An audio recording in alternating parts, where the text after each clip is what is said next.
Hey, my name is Eli. I'm 7 years old, and I need help with my kickflips. These are the tricks that I can do. Hey man, thanks a lot for sending your video. I appreciate it. It's so sick that you're so young and you're already killing it. Cool, so ollie was good, frontside 180 was good, fakie 180, good. Boom! These are my kickflips. Let's check out these kickflips. Man, I just gotta say, that board is literally almost as big as you are. That is going to be extremely hard for you to flip. We gotta see if we can get you a smaller skateboard. Maybe like a termite board or something. I don't know if they make those anymore. But man, that thing is just enormous. So the main problem with your kickflips is just that flick. That flick is going straight down to the ground. It's good that you got that practice step, but we just got to correct the way that you're flicking. I'm having a problem with catching my back foot on the board.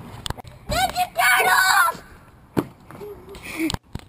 Revive! I love the Ninja Turtles. Cool, so watch your front foot.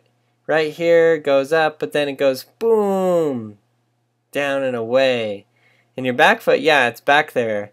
But your front foot is more of my concern because that's the big like flicking foot. So let's check this out. Pop it up, and again, you flick your front foot down.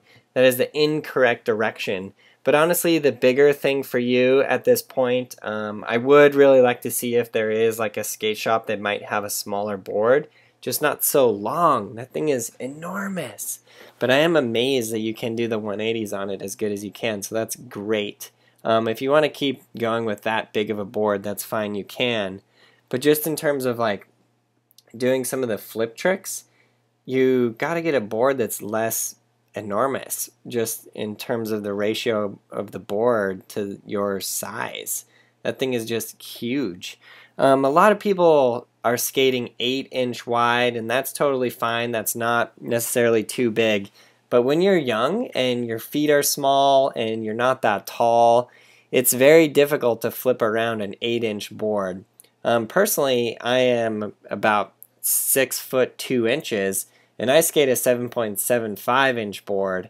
A lot of people would think that that is just way too small, and how do you do that? I can only skate an 8. And I understand that. I can skate an 8 also. I have no problem with it. But I definitely also have a lot more power in my legs and my feet. And I've been skating for so long, so the motions are just so natural for me to do kickflips. But what I wanted to say, other than just the board, because the board is a big part, but other than just the board, you got to make sure you have all the previous tricks in. And I know I tend to begin to sound a little bit like a broken record on that, but it is extremely true.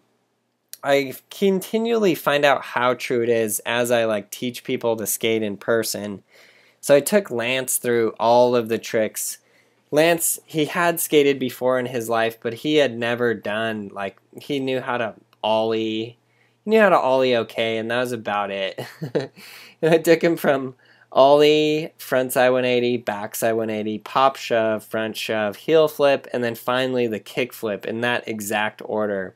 Now the kick flip was definitely by far the hardest thing for him to learn, but again I would constantly go back to the previous tricks and making sure he had those previous tricks down and making sure he was doing tricks that he was having success with. I want people to do tricks that they can learn, and then they learn them, and then they're like, wow, this is so fun.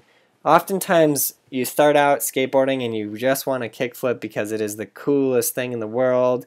The board totally flips underneath you, but you really have to get those previous tricks in prior. If you don't have those previous tricks in, it just becomes so difficult, and then it just feels like this impossible task that you'll never learn. So make sure and learn all of those previous tricks as it's given in Skateboarding Made Simple Volume 1, and that's going to help you out a ton. Honestly, I think you should just cruise around and ride that board around and make sure you have all your different variations of the 180s really down. Then move into the pop shove-its, and it might be a good idea for you to learn the heel flip first. Lance got that heel flip down, that was no problem. But then the kickflip for him, that was a big step, you know? That was the longest one for sure. It even took 2 days to take it down, but you guys can get it too. So thanks a lot for your support. Check out Skateboarding Made Simple, and I appreciate it.